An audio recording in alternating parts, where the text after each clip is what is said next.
Hello, parents. Welcome to the Parenting Teens webinar that I am doing for the School of Humankind. I'm so excited to do this webinar for you parents. I know the teenage years are tough, and so many of us need help with those teenage years. And hopefully, this webinar will give you some tips and some insights into teenagers. First of all, I want to talk about me, give you some background. I am an Alvarez. I am a parent coach, a teacher, a school counselor for over 16 years. I have been working with teenagers as a counselor in high school. And I am the mom of two boys. My oldest just turned 25, and I have a 14-year-old. So I am in the thick of the teenage years again. And my passion is to help parents break the cycle of their childhood and learn how to become a relational parent. All right, let's understand teenage development. Okay. So there are physical changes, emotional and psychological development, and there's the social dynamics, the peer influence.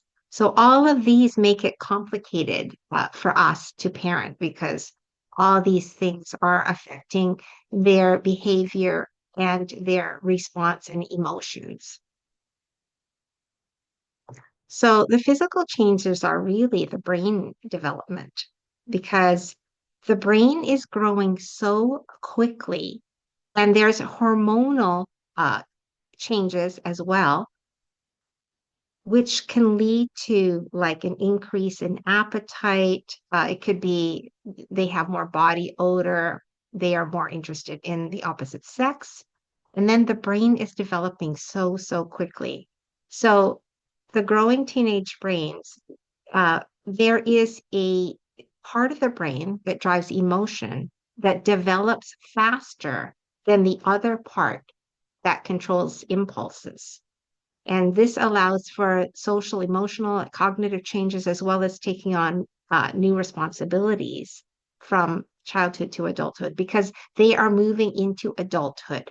So this is why the brain is developing in this way.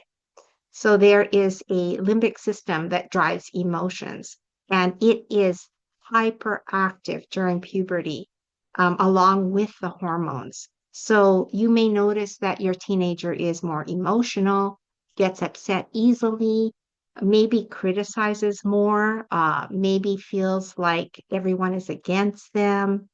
So over dramatizing things that are happening, or even getting very suspicious as well of their friendships. And then they're also very self-conscious of their appearance, how they're appearing to their peers. So there's also a cognitive, emotional, social growth that transfers over from childhood to adulthood, because now there is also, they're thinking about their future. They're trying to figure out who they are as people and what they're all about, like their purpose, where they come from. This is also a time where they get very interested about family background, grandparents, your values. They might ask you questions about your values or uh, what you believe in spiritually. This is a time where they're really trying to make sense of their world and themselves. And also, it is a time where there is possibly more risk-taking behaviors. And that's why it's a very challenging time for parents because of that factor that they may not make the best decisions because they are so much more emotion-based. But ages 18 to 25, they're starting the prefrontal cortex, which controls impulse is further developing and develops into the 20s, the early 20s.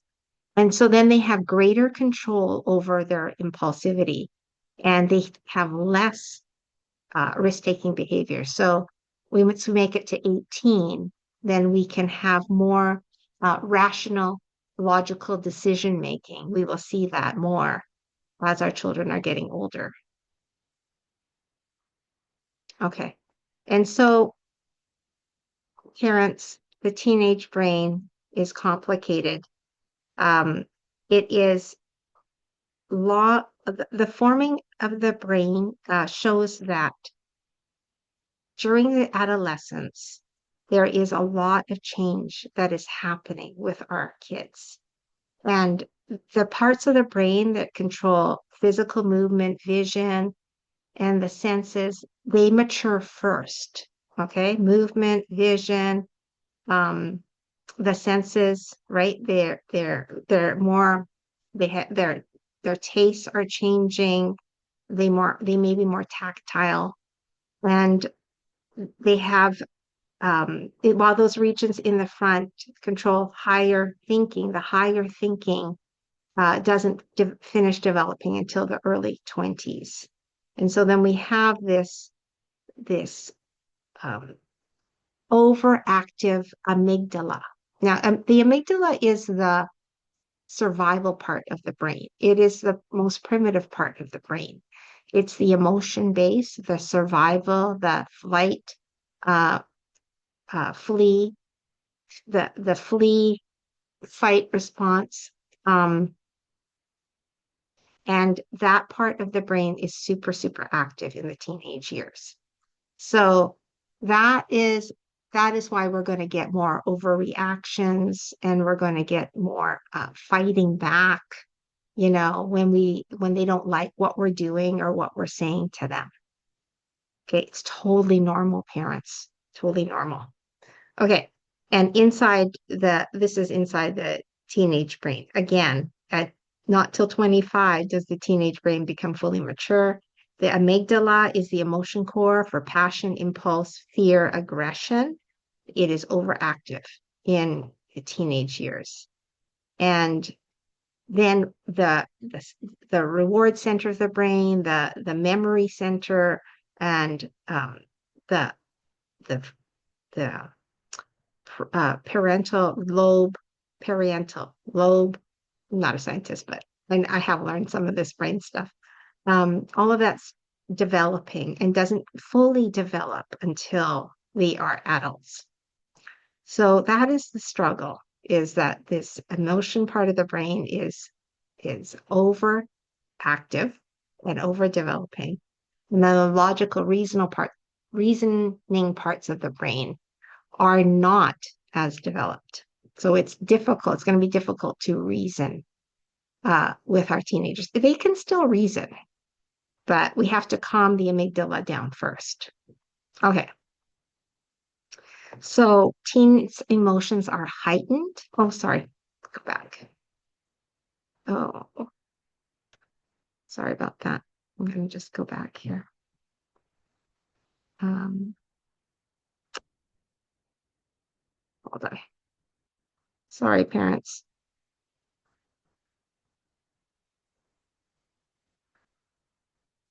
Okay. So, um,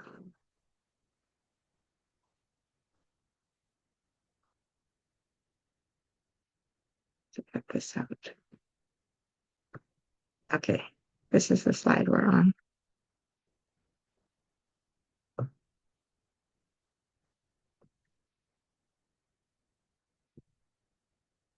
All right. So the emotional and psychological development of the brain. So we have a lot going on with teenagers. Their emotions are heightened and they're more reactional, more negative, more moody, more defiant, argumentative, and they question authority. This is all normal. This is all part of the teenage years. Okay. So they could be impulsive. They have an intensity about their feelings. They might be moody. Um, they they really care about what their peers think. And that kind of clouds their judgment. Okay. Okay, so the social dynamics and peer influence.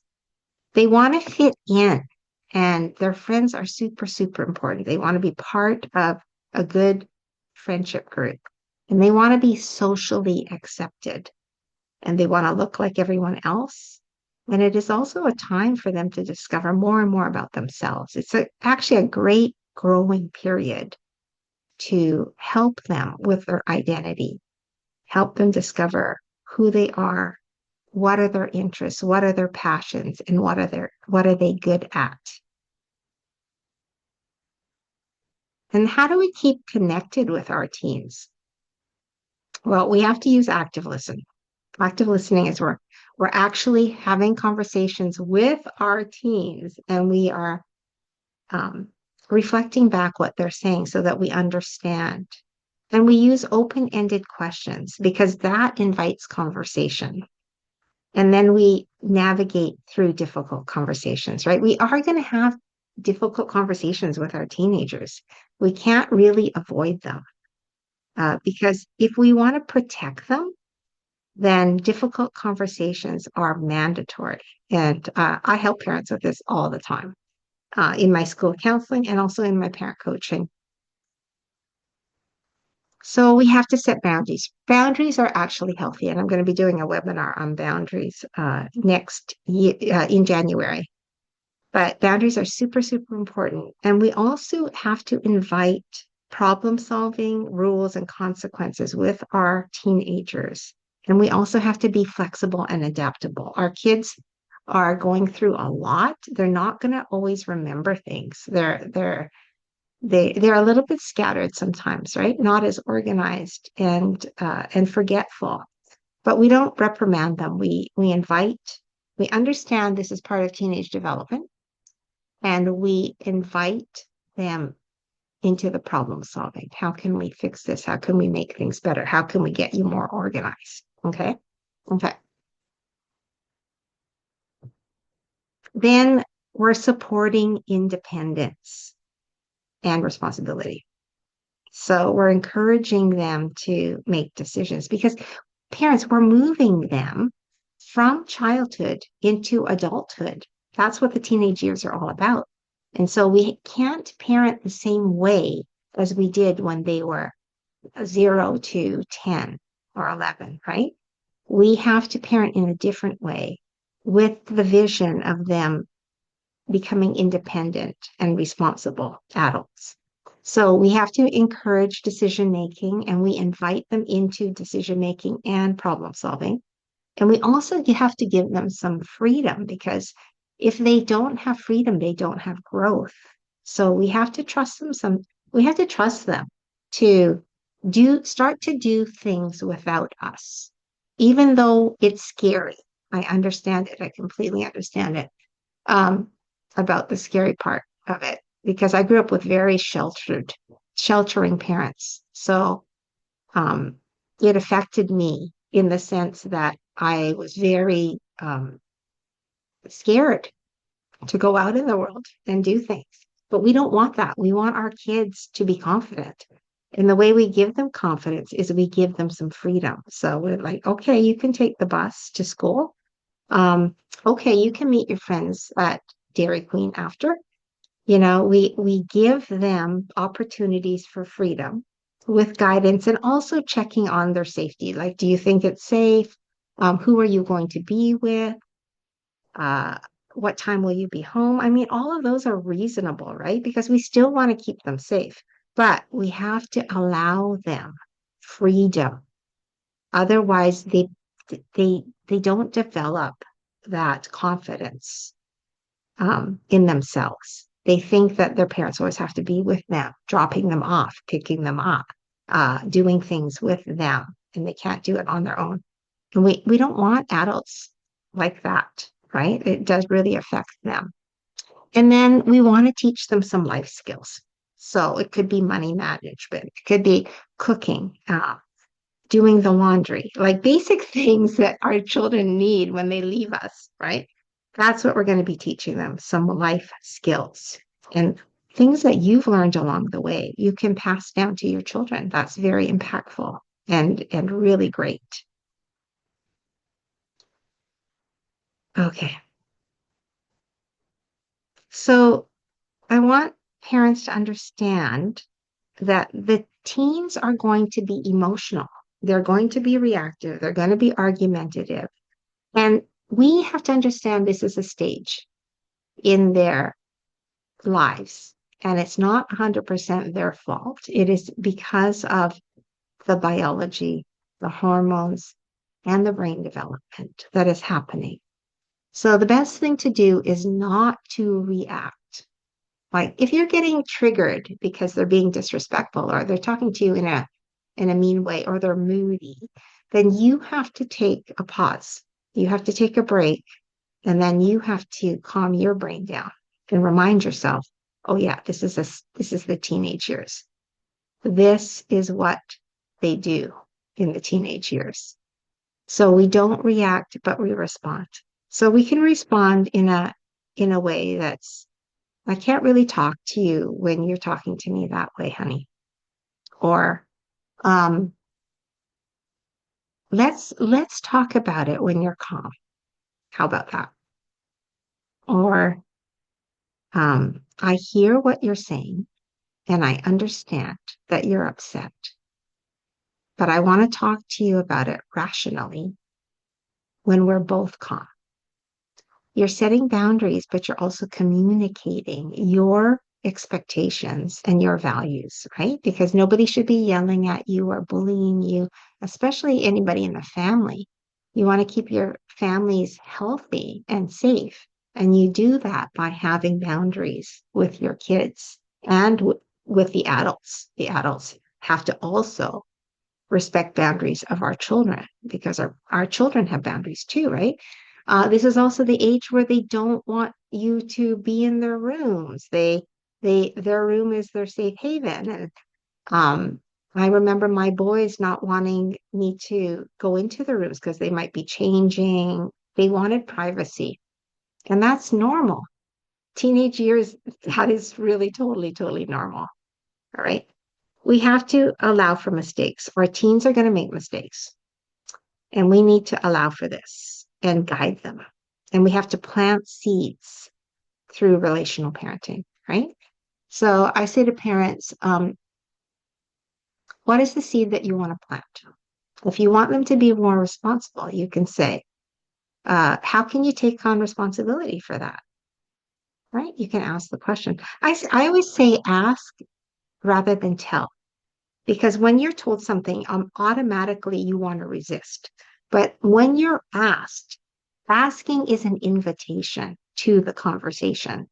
And our kids want an invitation to the conversation. They don't want to be controlled. They don't want to be told because they think they know better. So we ask the question so that they can actually think about what it is that you think they need to work on. Okay. And then we help our teens to develop their unique interests and talents. So you can ask your teenagers, so what are you interested in? Do you want to learn how to play basketball, piano? Do you want to join a club? How can I help you to develop the interests and talents that you have? Right? So important that we be leaders on this, parents, because our kids will take our lead. We have to be fully into our lives as well and have interests and talents that we're using.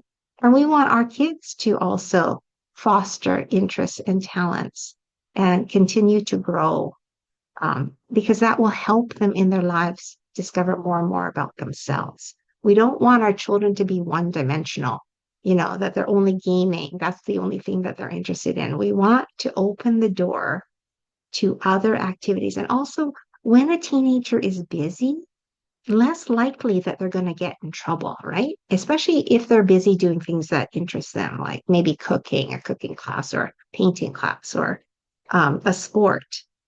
When we have our teenagers busy, and I'm not saying overly busy, but doing things that they enjoy outside of school, so then we are helping to keep them safe because now they're not going to find things that are unhealthy to occupy their time, right?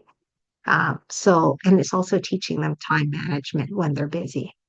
So remember, teens still need their parents. Honestly, the toddler years and the teenage years are really the years that we can make impact with our kids, and that they actually need their parents, even though they tell us they don't need us. they actually long still for a relationship with us, and we have to foster that with them. It's so important. All right, so take the opportunity, parents, to foster that connection with them, to go out and have a night out with them, or a daytime activity, fun activity that you can do with them. Continue to develop the connection. Even when they're moody, you can still say, I want to still hang out with you. What do you want to do? Right? Invite to connect whenever possible. Okay. And also find what they're doing that's great. If they're doing something pretty awesome, or if they help out in the house, you can always compliment them. You can say, wow, thanks for doing the dishes, or oh, you cleaned up the table. Appreciate that, right? Everybody wants to be appreciated, but our teens especially want to feel appreciated in their families. Okay. And then I just wanted to let you know, parents, that's all I have I'm going to stop the video, and then we can have some parent questions. But um, I wanted to, just before we do that, I wanted to let you know that you can come to me for support. I give a free 30-minute helping call. You can just email me at masterfulparenting@outlook.com, or message me on any of my links, Instagram, Facebook, or LinkedIn. And also, you can check out this video on the School of Humankind library. All you have to do is register, and you have access to the whole library for free. So that's pretty amazing. My mission is to help parents, so reach out. I have the tools that's going to make parenting teenagers easier for you. So reach out for support, parents. I am here for you. And also, I have a podcast called the Masterful Parenting Podcast. And so you can check that out as well. I have like amazing experts, guests in parenting. And I also go over my story and the ways that I help parents with their parenting journey. Thank you so much for joining today, parents. I really, really appreciate you. And I am going to stop the video now for questions. So take care, everybody.